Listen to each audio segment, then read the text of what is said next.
Caro amigo do Instituto Plínio Corrêa de Oliveira, estamos começando esta live nesse momento para tratar de mais um escândalo causado pela chamada esquerda católica.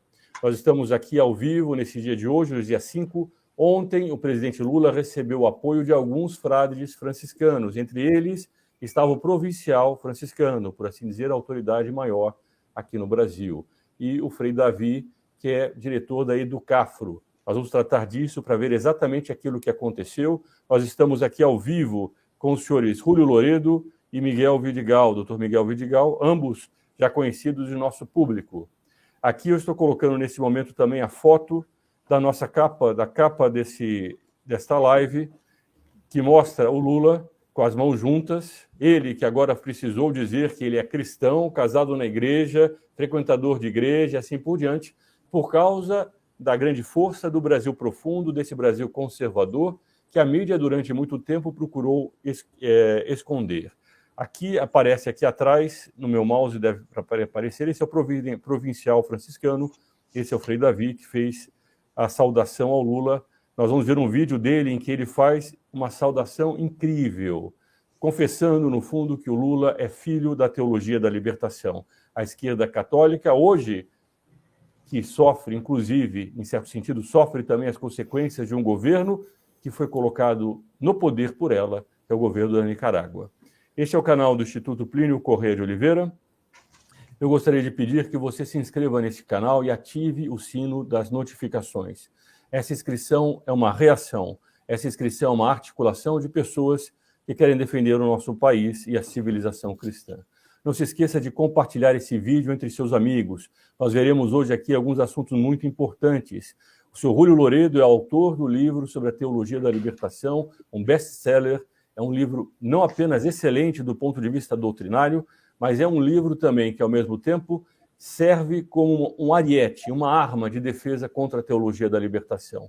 Se você quer saber o que é essa heresia que entrou dentro da igreja e que busca justificar o comunismo, leia esse livro.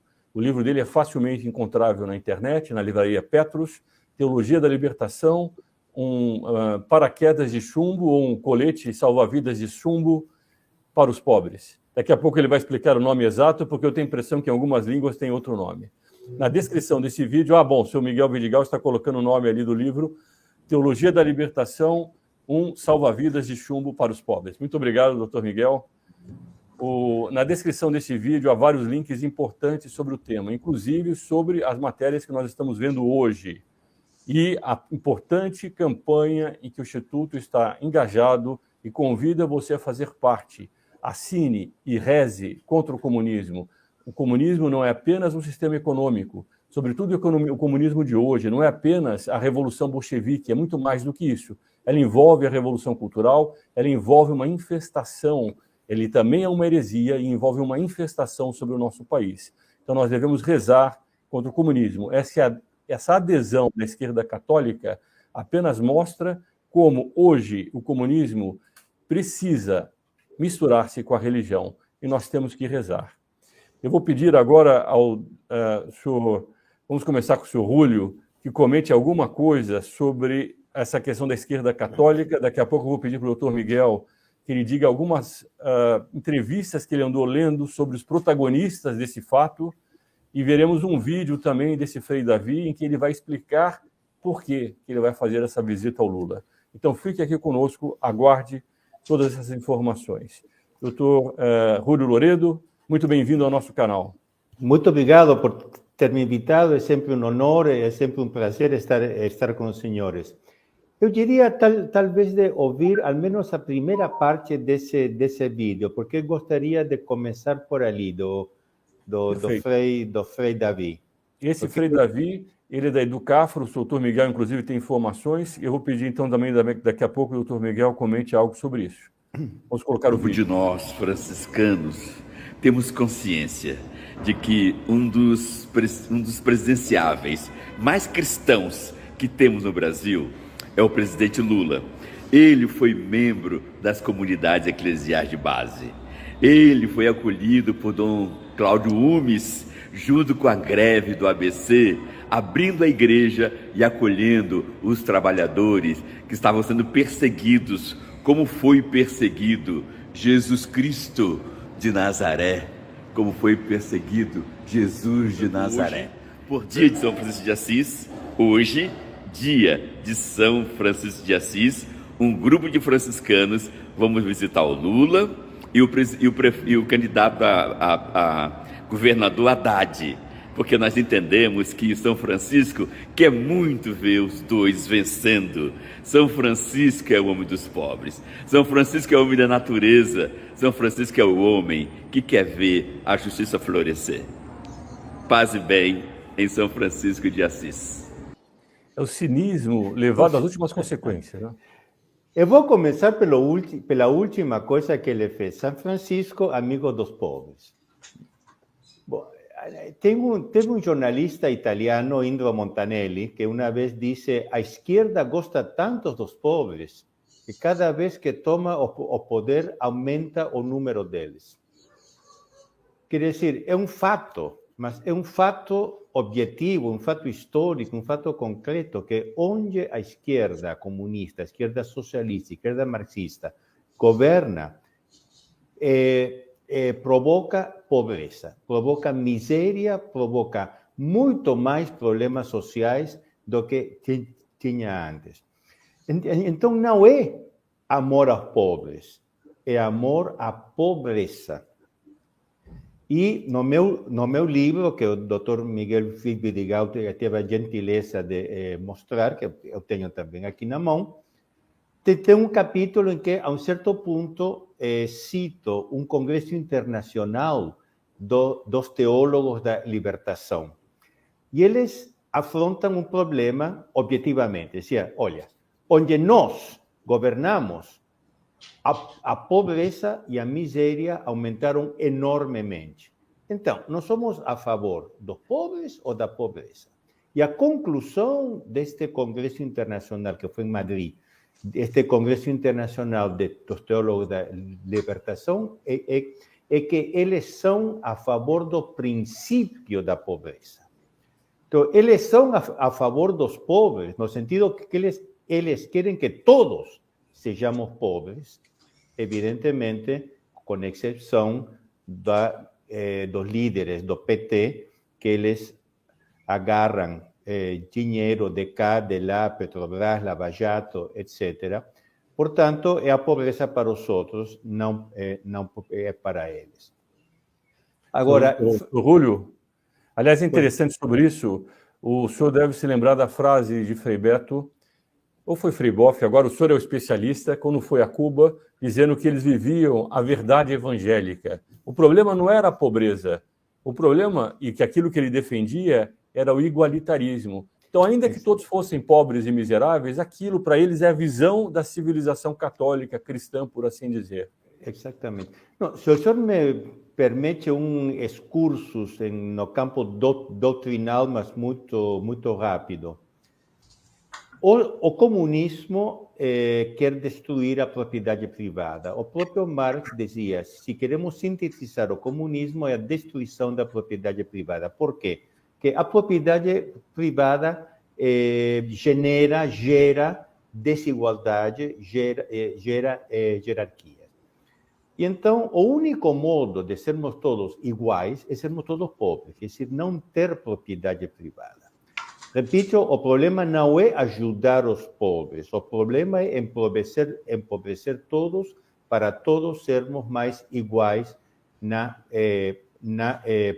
pobreza. E sim, teve um trio, os dois irmãos Boff, Leonardo e Clodovis. Clodovis depois rompeu com Leonardo e tomou outra posição muito mais moderada. E Frei Beto, eles fizeram uma gira por todos os países comunistas. Foi na Cuba, foram à União Soviética, foi na China comunista. E em todos estes países eles constataram a extrema pobreza em que viviam estes países. E não só não criticaram essa pobreza, mas colocaram como ideal evangélico. Escreveram 3 livros: Carta Teológica sobre Cuba, Reflexões Teológicas sobre a União Soviética e sobre China não me lembro o título, mas era mais ou menos esse, sobre a China comunista. De Cuba, eles disseram: Cuba é um país que fez um voto coletivo de pobreza. A gente sente a pobreza evangélica em todo o país. Que a presença da igreja não é forte, claro, é perseguida, mas a presença do reino se vê por todas partes. Em China, nós gostamos da essencialidade, da austeridade da vida na China comunista do Mao Tse-tung ainda. Portanto, eles não escondem que o que eles querem é a pobreza. Não são a favor dos pobres, isso é lorota. E não sou eu que digo, são eles mesmos que nos livros deles, nos documentos deles, nos congressos deles, dizem. Ora, o Frei David disse uma coisa no começo muito interessante, porque eu comecei comentando a última parte dele. Mas mais cristãos que temos no Brasil é o presidente Lula. Ele foi membro das comunidades eclesiais de base. Era essa parte? Exatamente. Foi exatamente o que numa live que fizemos 2, 3 semanas atrás dizemos. Lula é um produto da mal chamada esquerda católica, quer dizer, bem chamada esquerda, mal chamada católica. O comunismo, a esquerda política no Brasil, é uma anã, é nada, é zero. Não fosse por esta mal chamada esquerda católica, a esquerda no Brasil não tinha chance nenhuma. Então, Lula vem dessa corrente das comunidades eclesiais de base, da teologia da libertação. De fato, ele foi apoiado por Dom Uns, que era então bispo de Santo André, depois foi a servir para São Paulo, cardeal, e depois veio para Roma. De fato, a grande força de Lula e do PT são as comunidades eclesiais de base. Agora, eu não sei se queremos entrar um pouco, senhor Federico, no problema da teologia da libertação, as condenações da igreja à teologia da libertação, ou o senhor quer comentar alguma coisa antes? Eu vou pedir para o doutor Miguel comentar algo sobre o Frei Davi, parece que ele fez umas pesquisas também. Aliás, eu tenho umas fotos aqui. Infelizmente, há uma decadência muito grande entre os franciscanos, pelo menos por alguma parte deles. Isso aqui são alguns frades menores segurando a bandeira do movimento do Sem Terra. É preciso ensinar a esses frades que 2 mandamentos da lei de Deus condenam a cobiça e ao roubo da propriedade. Esses mandamentos não dependem da vontade deles. Eles se dizem católicos, eles são obrigados a combater aqueles que, no fundo, ferem os mandamentos da lei de Deus. E o que nós estamos vendo é que, infelizmente, uma parte deles acaba aderindo a tudo aquilo que é o contrário do evangelho verdadeiro de nosso Senhor Jesus Cristo.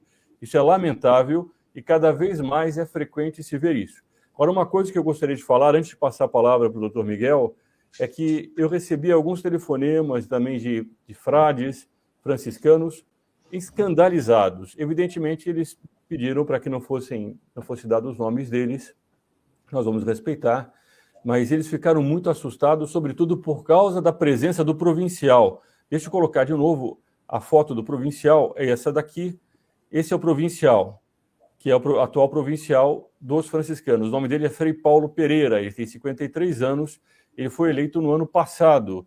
Aqui tem, inclusive, a matéria que conta disso, conta exatamente esse fato. Ele aparece, se nós olharmos aqui, é esse que aparece aqui na ponta de cá. Eles fizeram uma verdadeira festa. Aqui, deixa eu ver se eu consigo, veja bem. Aqui está o provincial, não sei se o meu mouse está aparecendo.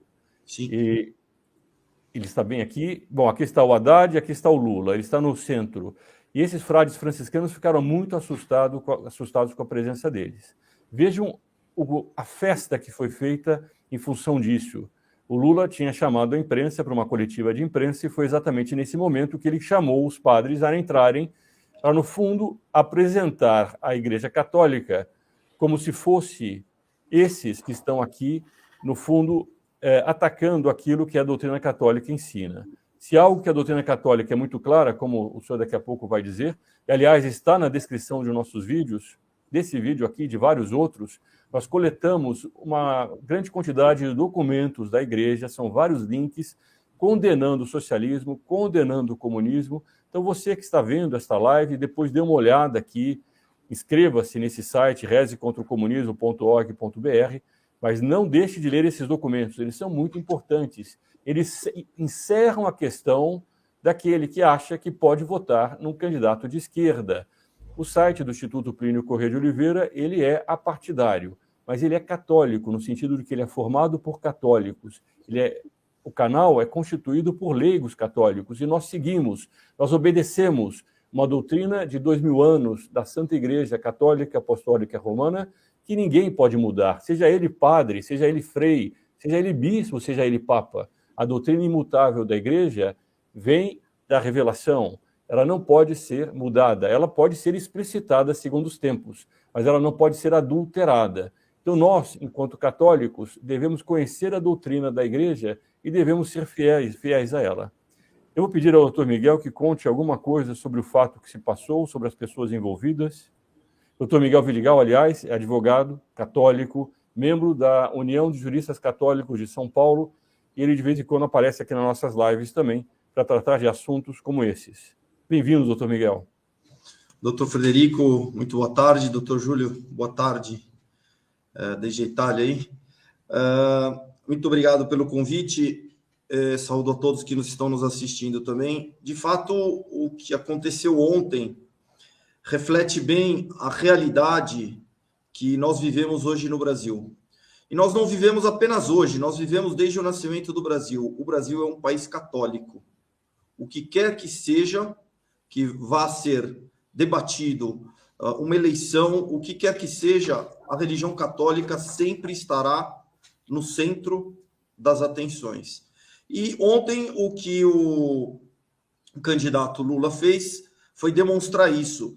Aquela missa tão bem retratada naquele quadro de, se não me engano, Pedro Américo, a primeira missa, como que marcou uma tatuagem na nação brasileira, que a religião católica está aqui e será motivo de debate em qualquer tema que venha a ser debatido nesse país. Carimbo, né? Um carimbo católico. Um carimbo, é uma tatuagem que está marcada para sempre. Apesar da Igreja Católica estar perdendo nos últimos anos fiéis, está ali. O candidato menos católico que se pode imaginar, ele se viu obrigado a chamar alguns frades franciscanos, como o senhor bem notou, se fossem todos, se fosse uma unanimidade dentro da comunidade franciscana, eles teriam falado que era uma unanimidade. Não, eles fizeram questão de dizer em um outro ponto que eram alguns frades franciscanos, mas a impressão que a mídia trouxe é que os franciscanos e, portanto, a igreja estaria apoiando o candidato socialista. O que não é verdade, qualquer pessoa um pouco mais atenta à leitura das notícias perceberá que não é verdade. O show midiático, a gente vê por essa foto que o senhor está mostrando, que a imprensa foi convocada com... Olha, vem a tropa toda porque nós vamos fazer um anúncio importante. Então, isso, em primeiro lugar, é um reconhecimento de que a Igreja Católica, apesar de tudo que nós temos visto nos últimos tempos, a Igreja Católica faz parte da alma e do pensar do povo brasileiro. Enfim, como o senhor havia dito, eu fui pesquisar quem é o Frei Davi. O Frei Davi não é uma pessoa que, olha, num momento tão importante da nação, eu resolvi agora apoiar o candidato Lula porque ele é o candidato. Não, ele mesmo anunciou que ele é parceiro, ele é companheiro de luta do ex-presidente Lula já há muitos anos ou mesmo décadas. Eu fui pesquisar o que ele pensa. É difícil encontrar textos deles, mas eu encontrei eu não sei se eu quer que eu entre nisso agora, mas eu acho bem interessante uma entrevista que ele deu no ano de 2019 no canal UOL, é fácil de encontrar essa entrevista para o jornalista Chico Alves. E é curioso a compreensão que o Frei Davi quer transmitir na entrevista do nascimento de nosso Senhor Jesus Cristo. Porque a entrevista, ele dá a entrevista tendo como fonte, como tema o Natal. Então ele diz, e é um absurdo inominável, ele diz, cito o próprio Frei Davi, o nascimento de Jesus no contexto que se deu, na pobreza, no abandono, isolamento, tem dentro desse processo uma forte mensagem, que a humanidade, após Jesus, entendesse como escândalo a indigência, a pobreza e o abandono. Ora, isso é completamente absurdo, é exatamente aí, está aí. Esse primeiro parágrafo, já qualquer pessoa que tenha lido um pouquinho, que tenha tido uma vivência dentro da Igreja Católica ou tenha lido a Bíblia, ele é capaz de recordar uma frase espetacular de nosso Senhor Jesus Cristo, que diz, os pobres sempre terei convosco, e podeis fazer-lhes o bem quando quiserdes, mas a mim não tereis sempre. Eu acho que essa frase se aplica muito ao momento que nós temos, porque, obviamente, Nosso Senhor não queria, com o nascimento dele, que se estancasse a pobreza. O que ele queria é que se estancasse a pobreza espiritual. Ele queria que se estancasse o ateísmo, ele queria que se estancasse tudo aquilo que afastasse o homem de Deus. Essa era a pobreza que Nosso Senhor queria que deixasse de existir. Ele depois, mais para frente, pobres sempre tereis convosco. Não, e o mais incrível, doutor Miguel, é que quanto mais eles falam contra a pobreza, na linha socialista, na linha da inveja, na linha do igualitarismo, mais pobreza eles geram. Então, é sempre isso que eu ia assim. chegar. É isso que eu ia chegar, justamente. Eles tratam... Vou pedir para o senhor Rodrigo, inclusive, colocar uma foto de Cuba aqui daqui a pouquinho. Eles tratam a pobreza como meio de publicidade, até atingir o poder. O senhor Júlio, eu sei que foi algumas vezes nos países comunistas, eu em algumas ocasiões estive também no Lituânia, Letônia, Estônia, Ucrânia, Rússia também, pouco após a queda do regime comunista. E ali a gente via bem o que era o comunismo, a pobreza, a miséria, ou seja, a pobreza só é usada como meio de propaganda para alcançar o poder. Uma vez alcançado o poder, esse discurso aí acaba e vem aquele discurso que o próprio senhor Júlio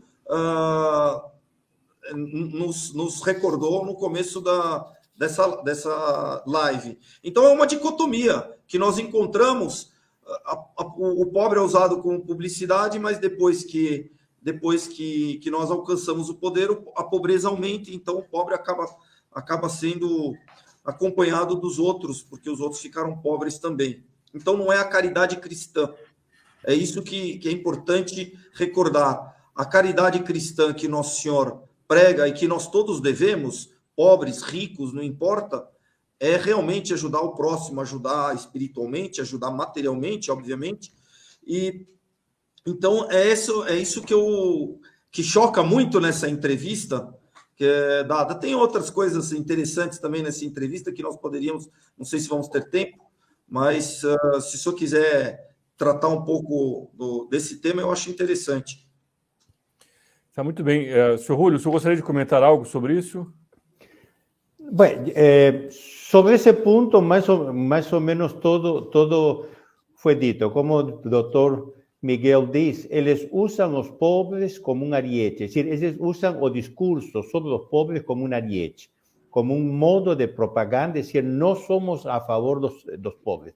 Ahora, el problema es que se alguien acabar con la pobreza haciendo políticas económicas, políticas culturales que diminuam a pobreza, eles perdem a base deles. Eles não querem acabar com os pobres, porque eles não querem perder a base. O dia que não houverem mais pobres no Brasil, eles não vão mais poder falar dos pobres. Portanto, eles querem que haja sempre pobres para poder ter uma base eleitoral. Ora, tem um ponto que eu gostaria de tocar, que eu acho que é um ponto muito central, que o Dr. Federico Viotti já tocou. Eles não esperavam, a esquerda, não esperava os resultados que houveram este domingo nas eleições. Eles falavam que Lula ia ganhar já no primeiro turno, que o Bolsonaro não tinha mais de 30%, etc., etc. Bolsonaro, desbaralhou todos os pronósticos, desbaralhou todas as pesquisas, e podemos dizer que a direita, o centro-direita, digamos, todo o leque que compõe os partidos e os movimentos de centro-direita, ganharam, mas ganharam valentemente. Eles não esperavam isso. Eles agora, então, estão apelando, sobretudo, para o voto católico. E eu acho que é no voto católico que vai se decidir o segundo turno. Quem vai ganhar esse voto católico? E aqui nós tocamos um ponto que é absolutamente central. Um católico pode votar pelo Lula? Ponhamos a pergunta assim, abertamente. Eu não sou brasileiro, mas eu morei no Brasil mais de 15 anos, portanto, eu acho que um certo direito a falar sobre as coisas do Brasil eu tenho. Um católico brasileiro pode votar pelo Lula, sim ou não? E aqui vem à baila toda a questão da condenação da Igreja ao comunismo. Eu tomei certos textos que eu peguei de encíclicas e de vários papas. A gente veja, não apenas nasceu o comunismo oficialmente, com o Manifesto Comunista, 1848, 2 meses mais tarde, o beato Papa Pio IX já o chamou de transtorno absoluto de toda a ordem humana e o condenou. O sucessor, Leão XIII, diz: o comunismo e o socialismo são monstros horrendos que são a vergonha da sociedade e que ameaçam ser-lhe a morte. E, de fato, se a gente lê os documentos dos papas, e dos papas quero dizer até agora, a gente vê frases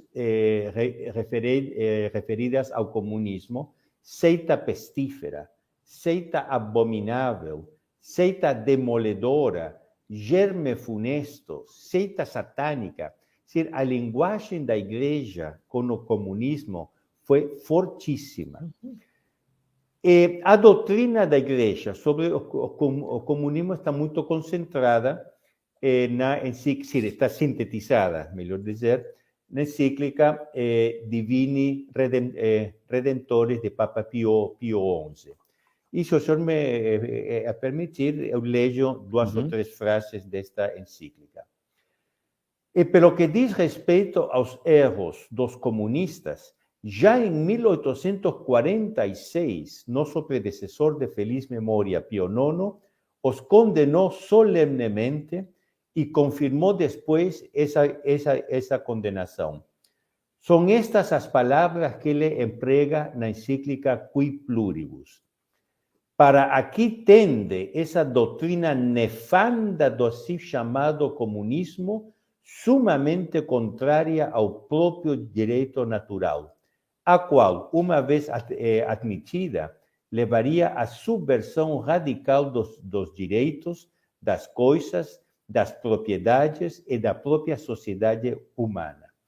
Mais tarde, outro predecessor nosso de imortal memória, Leão XIII, na sua encíclica Quod Apostolici Muneris, assim descreveu o comunismo: peste mortífera que invade a medula da sociedade humana e conduz a um perigo extremo. E aqui, então, o Papa diz uma coisa que se aplica perfeitamente aos nossos dias. Se o senhor quiser procurar, ali diz: procurai, veneráveis irmãos. E diz assim: procurai, veneráveis irmãos, que os fiéis não se deixem enganar. Olha, isto aqui é uma palavra para os brasileiros de hoje. Procurai, veneráveis irmãos, que os fiéis não se deixem enganar. O comunismo é intrinsecamente perverso e não se pode admitir em campo nenhum a colaboração com ele, da parte de quem quer que deseje salvar a civilização cristã. Exatamente. Alguém dirá, bom, mas o Lula não é comunista. Bom, para começar, ele se declara marxista, se ha declarado várias vezes marxista. Ele apoia governos marxistas como Nicarágua, Venezuela, Cuba, etc. E depois, o Partido Comunista do Brasil, o PCdoB, faz parte da coalição chamada FEBrasil, na qual está o PT. Portanto, apoiar o PT é apoiar o comunismo. Se alguns induzidos em erro cooperassem para a vitória do comunismo em seu país, serão os primeiros a cair vítimas de seu erro. Estas são palavras que nós deveríamos publicar, deveríamos comentar, porque são palavras ditas para os nossos dias. Eu repito porque eu acho muito importante. Procurai, veneráveis irmãos, que os fiéis não se deixem enganar. O comunismo é intrinsecamente perverso e não se pode admitir em campo nenhum a colaboração com ele. 2 anos mais tarde, o Santo Ofício, que é o que hoje se chama Congregação para a Doutrina da Fé, 1 de julho de 1949, emitiu um decreto que nunca foi abolido, portanto, um decreto que está em vigor. E diz assim: não é permitido aderir ao Partido Comunista ou favorecer o comunismo de alguma maneira. Não é lícito publicar, divulgar ou ler livros, revistas, jornais ou tratados que sustentam a doutrina e a ação dos comunistas. Portanto, vejam, uma proibição não só de apoiar o partido, mas de difundir as ideias comunistas. Os fiéis cristãos que professam a doutrina do comunismo e, sobretudo, os que a defendem ou propagam, incorrem pelo mesmo fato como apóstatas da fé católica na excomunhão reservada de modo especial à Santa Sé. Vocês sabem o que significa excomunhão. Excomunhão que é excomúnio, quer dizer, a gente está excluído da comunhão da igreja. A gente se converte em um apóstata, a gente perde a fé católica. Quem votar pelo comunismo, difundir as doutrinas comunistas ou, em qualquer modo, ajudar a difundir as doutrinas comunistas, diz o decreto da Santa Sé, é considerado apóstata da fé católica e excomungado segundo a excomunhão reservada de modo especial à Santa Sé. Coisa é texto de reservada de modo especial à Santa Sé. Tem excomunhões e tem excomunhões. Tem excomunhões, digamos, menos graves, que um bispo pode perdoar. Tem outras que são tão graves que só o Vaticano pode perdoar. Quem votar por um candidato que defende ideias comunistas ou socialistas é ipso facto excomungado com uma excomunhão reservada à Santa Sé. Portanto, só o Vaticano pode perdoar. Ora, vocês dirão, bom, isso é questão de de 1949. Bom, de fato, o doutor Miguel, o doutor Federico também é advogado, os senhores sabem que uma lei, enquanto não for abolida, é válida. E esta lei nunca foi abolida. Depois tem todas as condenações ao comunismo muito explícitas, até nos nossos dias, João Paulo II, por exemplo. O próprio catecismo da Igreja Católica, que, como os senhores sabem, sintetiza os ensinamentos do Concílio Vaticano II, um catecismo conciliar. O próprio catecismo, no número 2425, diz: a Igreja sempre condenou as ideologias totalitárias como o comunismo e o socialismo. Isso está no catecismo. Como o comunismo e o socialismo. Tem aqueles que distinguem, não, comunismo não, mas socialismo sim. Está aí, está condenado pela Igreja no catecismo da Igreja Católica, que é o atual catecismo, não o da época de não sei, do Concílio de Trento, é o catecismo emanado segundo as doutrinas do Concílio Vaticano II e ainda hoje em vigor. Comunismo e socialismo estão condenados. Ora, eu me pergunto, tem uma regra em teologia moral de internis nec ecclesia, quer dizer, das coisas que vão no interno do coração, nem sequer a igreja pode julgar. Mas nós podemos julgar palavras, podemos julgar gestos, como a justiça, por exemplo, quando condena actos que constituem crime.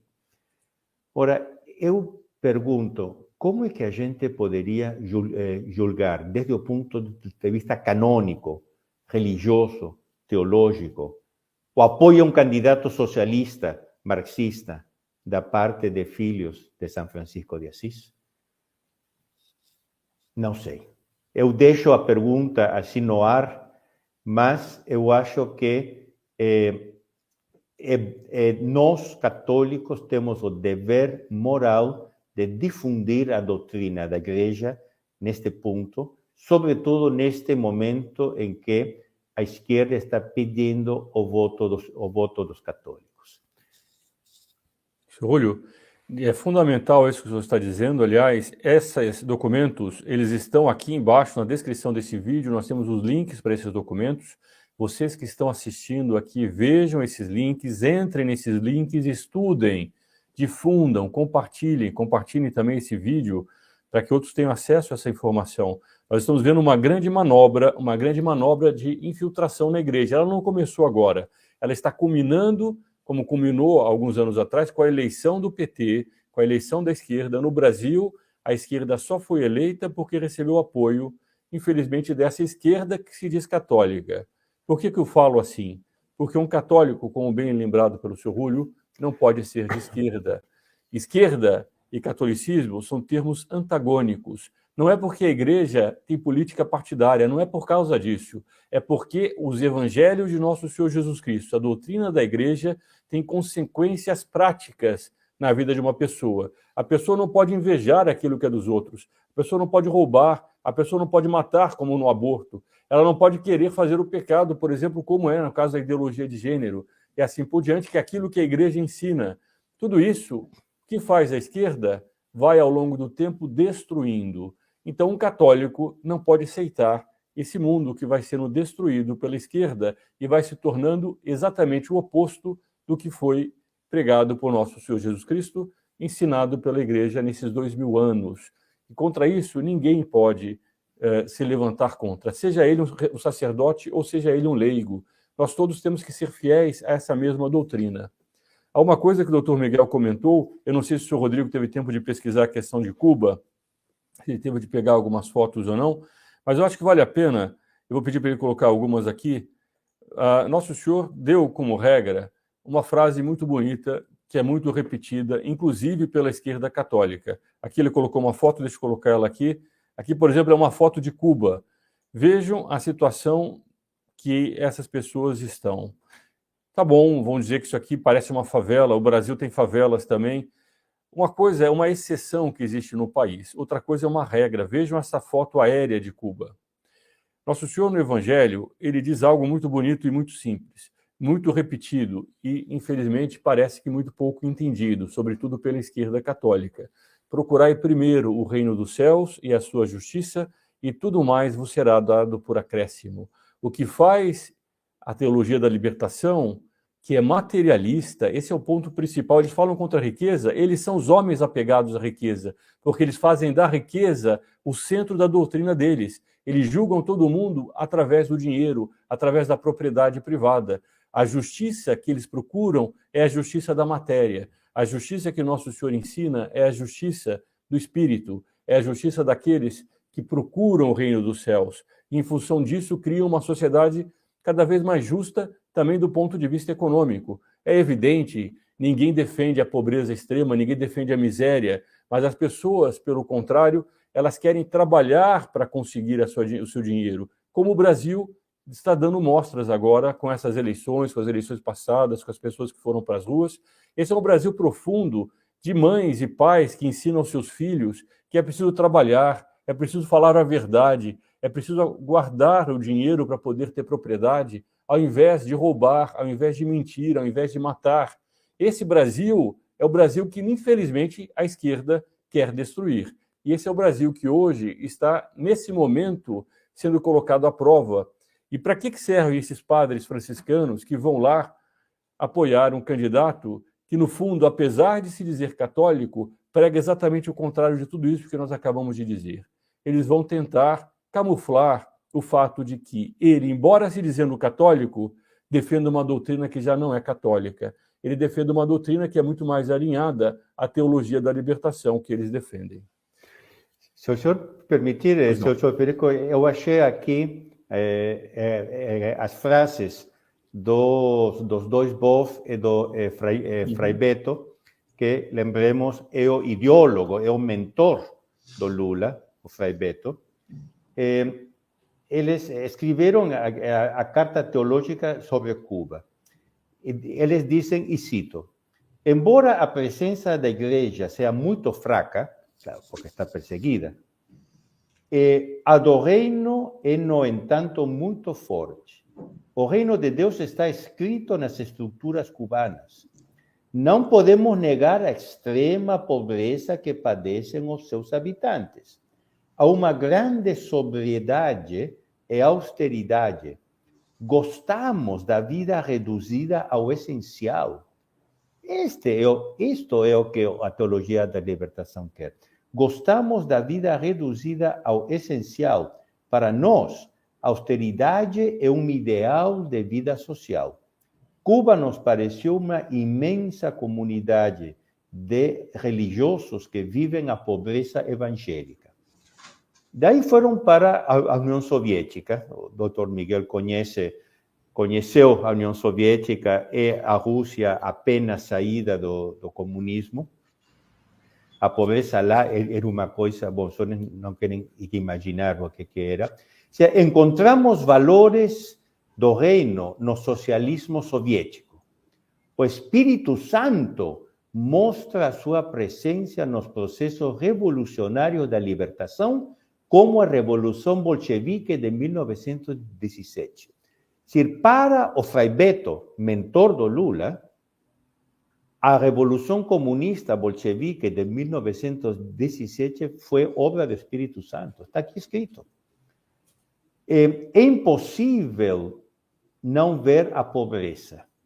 É impossível não comparar a União Soviética com um imenso convento onde as pessoas vivem uma vida sóbria. Que loucura. E depois foram para a China. Gostamos da vida modesta e estreita dos chineses. O socialismo não deve ser visto como sinônimo de riqueza. O socialismo é pobreza. Tá muito Portanto, claro. Eles não fazem uma opção preferencial pelos pobres. Eles fazem uma opção preferencial para a pobreza, pela pobreza. E nesse Congresso Internacional dos Teólogos da Libertação que eu mencionei, eles as tantas dizem: no mundo de hoje, não mais se impõe uma opção entre ricos e pobres, mas entre dois princípios conflitantes, o da riqueza e o da pobreza. Nós temos que fazer a opção pela pobreza, devemos tomar o princípio da pobreza como base de tudo. O reino de Deus se realizará tão só numa sociedade na qual não exista o menor intercâmbio econômico. Quer dizer, a economia reduzida ao nível de subsistência, como os nossos índios amazônicos, os que não se... Propriamente é o escambo, é uma espécie de troca das mercadorias. Exatamente. E depois teria todo outro campo que o professor mencionou. A gente está falando da teologia da libertação, que, sublinhamos sempre, é a base da força do PT. A gente está falando da teologia da libertação do ponto de vista político, do ponto de vista social. Na realidade, o pior da teologia da libertação são os erros teológicos. A teologia da libertação é uma heresia que nega toda uma série, quase todos, na realidade, toda uma série de dogmas da Igreja Católica. Tem uma eclesiologia herética, tem uma cristologia herética, tem uma soterologia, quer dizer, a providência que governa a história, uma soterologia herética, é uma heresia. E o aspecto principal, mais grave da teologia da libertação, são os erros teológicos que ela tem. É a importância de nós nos unirmos em oração contra isso. Diga, doutor Miguel. Não, eu achei muitíssimo interessante esses pontos todos levantados pelo doutor Júlio, mas eu queria lançar um desafio, doutor Júlio, porque hoje muita gente tenta falar, não, vocês estão falando de comunismo, o comunismo morreu, o comunismo não existe mais.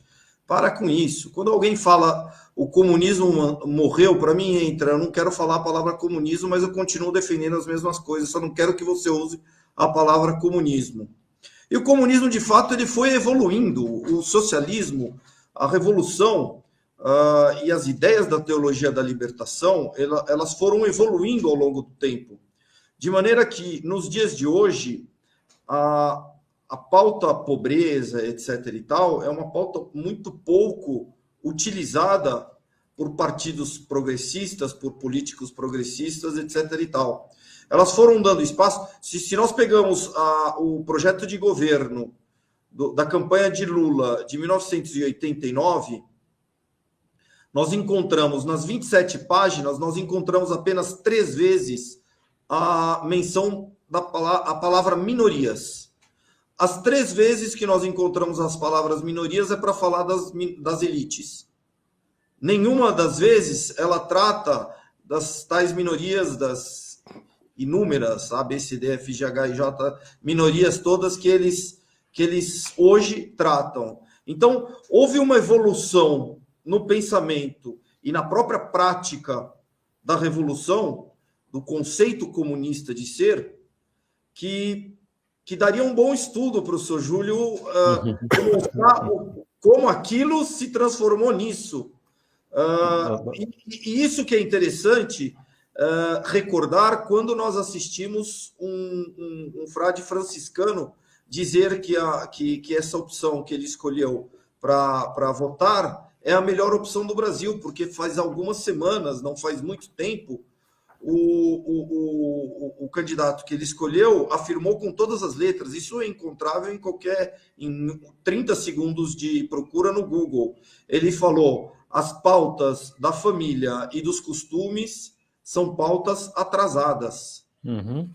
Então, quando ele se referia a respeito do aborto, que ele ia lutar pelo aborto. Bom, depois deram algum puxão de orelha. Olha, você está durante a campanha, não vamos tratar disso. Aí ele tentou recuar um pouco, mas ele falou com todas as letras.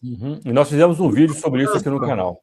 De fato, o último capítulo do livro, vamos ver se consigo pôr, é este aqui. Sim. Não, mas é que eu li o livro, mas eu acho que valeria a pena, porque ele tem muito documento para estender esse. Muito. Muita De coisa. fato, os teólogos da libertação fizeram um congresso internacional no ano 80 em New York. E já nesse congresso, eles previram, porque todo mundo previa já, a queda do comunismo soviético. E eles disseram, olha, até agora nós temos usado exclusivamente o marxismo. Nós agora temos que nos reciclar porque o comunismo está caindo. Temos que abrir novos horizontes. Então, eles retomam temas que já têm sido tratados desde os anos 20, porque aqui seria toda outra live, toda outra conferência, mas muito rapidamente. Logo depois da Revolução Comunista Bolchevique de 1917, os pensadores marxistas, sobretudo no Ocidente, começaram a pensar se essa revolução era praticável no Ocidente. E logo viram que não, que aqui no Ocidente esse tipo de revolução era impossível. Tentaram logo após a Segunda Guerra, com a Revolução Espartaquista na Alemanha, etc., não funcionou. Então, aí surgiram várias linhas de pensamento para modernizar o comunismo, modernizar o marxismo, abrir novas frentes. Basicamente, duas grandes linhas. Uma que se chamava Institut für Sozialforschung da Universidade Wolfgang Amadeus Goethe de Frankfurt, a chamada Escola de Frankfurt, e outro na Itália, liderado pelo fundador do Partido Comunista italiano, Antonio Gramsci. E eles disseram, olha, tomar o poder, como fizeram os bolcheviques na Rússia, não é o principal objetivo nosso. O principal objetivo nosso é mudar a cultura.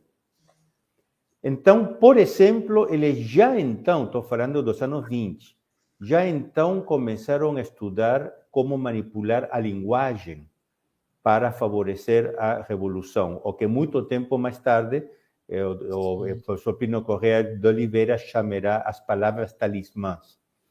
Por exemplo, no ano 1936, lançaram, o autor é Wilhelm Reich, mas era da Escola de Frankfurt, o livro A Revolução Sexual. Ano 36, diziam, nós temos que utilizar a revolução sexual para favorecer o avanço do socialismo. Então, daí nasceu toda uma nova etapa do processo revolucionário que teve a manifestação paradigmática em 1968 na Sorbonne, em Paris, que é a Revolução Cultural. Concretamente, neste Congresso de Teólogos da Libertação do ano 80, eles disseram, olha, o comunismo soviético, o chamado socialismo real, está caindo, nós temos que nos modernizar, temos que nos reciclar. Então, eles começaram a aplicar os conceitos, a dialéctica, opressor-oprimido, a toda uma série de campos e saíram com a teologia da libertação negra, a teologia da libertação feminista, a teologia da libertação ecológica, ou ecoteologia da libertação, a teologia da libertação indígena, etc., etc.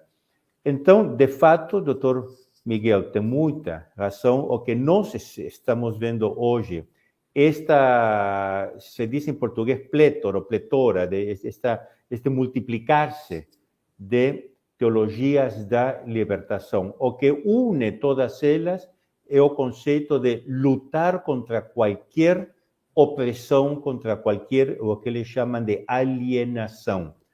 por exemplo, as prostitutas. As prostitutas são, segundo eles, oprimidas pela moral da sociedade, pela moral burguesa. Temos que lutar pela libertação das prostitutas. Você diz, você está falando besteira, está dizendo... Não, teve bispos, me lembro, morreu já um tempo atrás, Dom José Maria Pires, bispo de Alagoas, no era Nordeste, não me lembro onde, que fez até uma pastoral em defesa das prostitutas, porque temos que defender a libertação das prostitutas. Então, é esta revolução, que se chama revolução total, que nós estamos enfrentando hoje.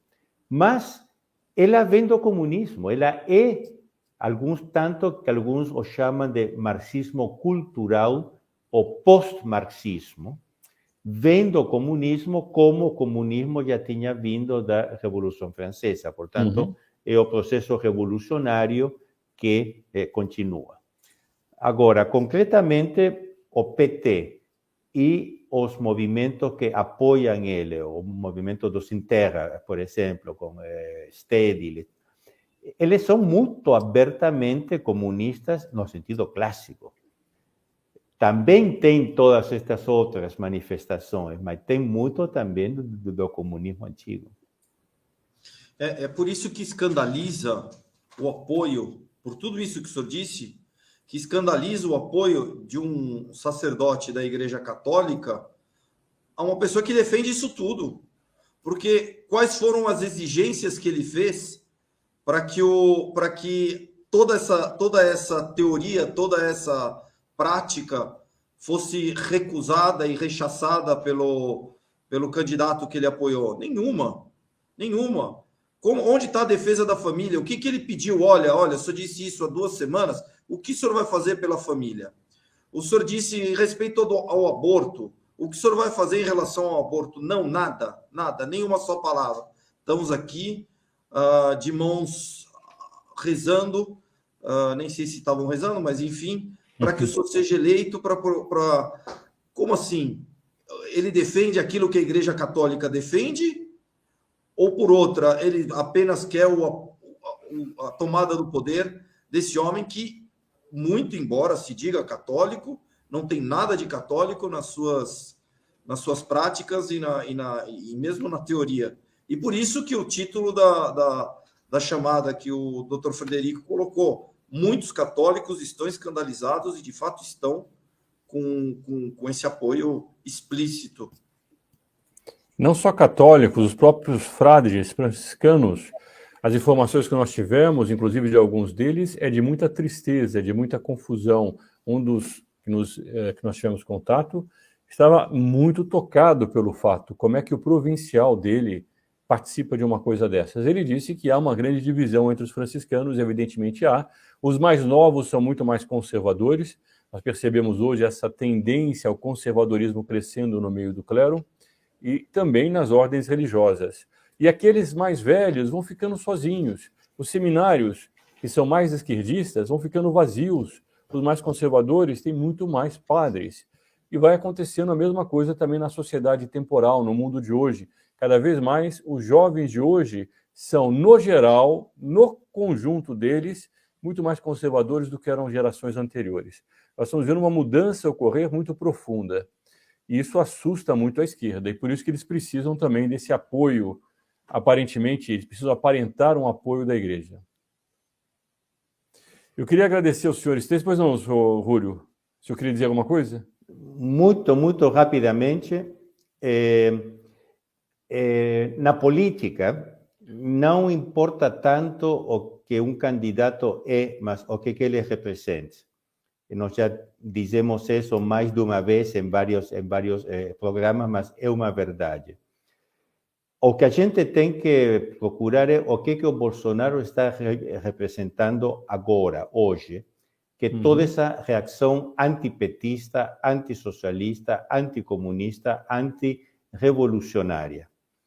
E eu gostaria de acabar, ao menos a minha parte. 2 dias atrás, comemoramos ainda mais o aniversário do falecimento de nosso saudosíssimo Dr. Plínio Correa de Oliveira. Hoje estão saindo cada vez mais estudos acadêmicos, e não só no Brasil, mas também e quase sobretudo em outros países, na Alemanha, na Polônia, nos Estados Unidos, etc., que estão mostrando com documentos na mão que na origem desta reação antirrevolucionária está a ação de tantas e tantos anos do Dr. Plínio Corrêa de Oliveira e da benemérita TFP brasileira, hoje continuada pelo Instituto Plínio Corrêa de Oliveira. Portanto, eu acho que não podemos fechar sem render uma homenagem ao nosso maestro e mostrando que o que de bom tem hoje no Brasil, ele contribuiu muito a causá-lo. Senhor, eu vou pedir para o senhor Rodrigo ver se ele tem uma pergunta só. Nós recebemos aqui, eu acho que quase 500 comentários no chat, pelo que eu estou vendo aqui. Precisamos rezar pela conversão dos sacerdotes. Patrícia Martins. Muito obrigado, Patrícia. Bom, temos mais uma aqui, Patrícia Lima. Precisamos rezar muito mesmo, porque há muita gente ruim que está se juntando.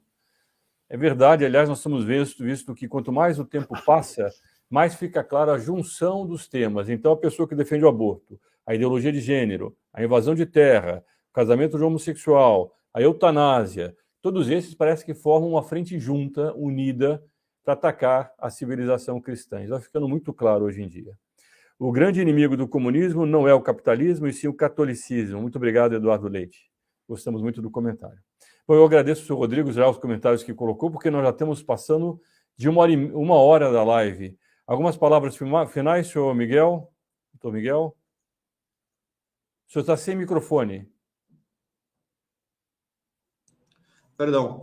Não, é isso, não quero me estender muito, já estamos há uma hora aqui, nós precisamos realmente, hoje estive em Aparecida, no santuário de Nossa Senhora Aparecida, rezando um texto justamente pedindo que Nossa Senhora intervenha e faça compreender aos católicos a importância que eles têm enquanto católicos, e faça o Brasil inteiro compreender que a imagem que o mundo tem do Brasil, que é o Cristo Redentor abraçando a nação, seja realmente aquilo que esteja dentro dos corações dos brasileiros para decidir não só essa eleição, como todo o futuro que certamente será grandioso da nossa nação. É isso. Muito obrigado. Muito prazer, doutor Júlio, revê-lo depois de tanto tempo. Igualmente, igualmente. Senhor Júlio, algumas palavras finais? Encomendamos o que acontecer a Nossa Senhora Aparecida, que mais uma vez saberá velar pelos interesses da Igreja e da fé católica no Brasil. Bom, e São Francisco de Assis, que foi o dia dele ontem, foi o dia instrumentalizado por essa parte de franciscanos. Eu espero que seja uma minoria. De qualquer forma, é uma minoria barulhenta que hoje tem os ventos da moda, os ventos do tempo, que caminham, segundo eles pensam, para a esquerda. Que São Francisco, pelo contrário, possa mostrar, não só a eles, para que eles possam se converter, mas caso eles não se convertam, que eles possam também ser punidos. Punidos porque a doutrina da Igreja é contrária a isso. E que São Francisco intervenha nesse momento pelo nosso país, ele que tanto amou a pobreza, sobretudo a pobreza de retirar de si mesmo todo tipo de orgulho, um orgulho que leva os homens a invejar os outros e a não saber admirar. São Francisco foi exatamente o contrário, foi aquele que soube, acima de tudo, admirar, que soube ver algo que era mais do que ele, soube amar isso. Em função desse amor, dessa admiração, ele se desposou de todos os bens. O que faz a teologia da libertação é se apegar a todos os bens novamente, porque eles fazem da matéria o centro dos afetos que ele tem. Eles julgam tudo em função da matéria. Eles fazem exatamente o contrário do que ensinou aquele que eles chamam de pai, os franciscanos, o pai Francisco, o pai São Francisco, tão deturpado hoje por essa mentalidade que vai entrando por causa do progressismo da igreja, da teologia da libertação, vai desmontando a imagem correta de São Francisco de Assis. Mas que São Francisco também possa interceder pelo nosso país, junto também a Nossa Senhora Aparecida, que junto a nosso Senhor Jesus Cristo, que Ele tome posse de nosso país e que Ele nos livre de que essa seita vermelha volte novamente ao poder. Eu queria apenas lembrar que nós estamos com uma campanha de orações pelo Brasil, Reze contra o Comunismo. Aqui está o site, rezecontraocomunismo.org.br, 5 milhões de ave-marias contra o comunismo. Nós já chegamos a 2.680.630 ave-marias. Se você ainda não faz parte dessa cruzada, entre nesse site, rezecontraocomunismo.org.br, deixe as suas ave-marias registradas. Nós queremos chegar a 5 milhões de ave-marias pelo Brasil. Nós estamos chegando muito perto disso, mas ainda não chegamos. Eu gostaria de agradecer a todos que nos seguiram, sobretudo de forma especial ao seu Julio, que desde de Milão, ele está em Milão, na Itália, são 5 horas a mais, ele já são 11h30 da noite, 11h40 da noite, quase, está aqui conosco. Ao senhor Miguel Vidigal, que voltou de Aparecida e ainda assim participou dessa live, e a todos aqueles que escreveram aqui nos comentários, que participaram, que viram essa live. Não se esqueçam de compartilhar o vídeo entre seus amigos, deixar os seus comentários, ajudar as nossas campanhas contra o comunismo. Aqui embaixo, no links, aqui embaixo, na descrição do vídeo, há vários links que você pode ajudar o Instituto a continuar nessas campanhas que nós fazemos. E agradeço a todos. Viva Cristo Rei e sua Mãe Maria Santíssima. Viva! Chegamos ao final deste vídeo e eu gostaria de convidá-lo a fazer parte do grupo Articulação Brasil. O link para o grupo Articulação Brasil está aqui embaixo, na descrição deste vídeo, logo abaixo do título. Se você gosta dos temas que nós tratamos e quer dar um passo a mais na defesa do Brasil e da civilização cristã, o grupo Articulação Brasil é para você. Aqui ao meu lado começam a aparecer alguns vídeos recomendados. Depois dê uma olhada nesses vídeos. Não se esqueça de compartilhar também esse vídeo de hoje e deixar os seus comentários. Eles são muito importantes para nós. Viva Cristo Rei e sua Mãe Maria Santíssima.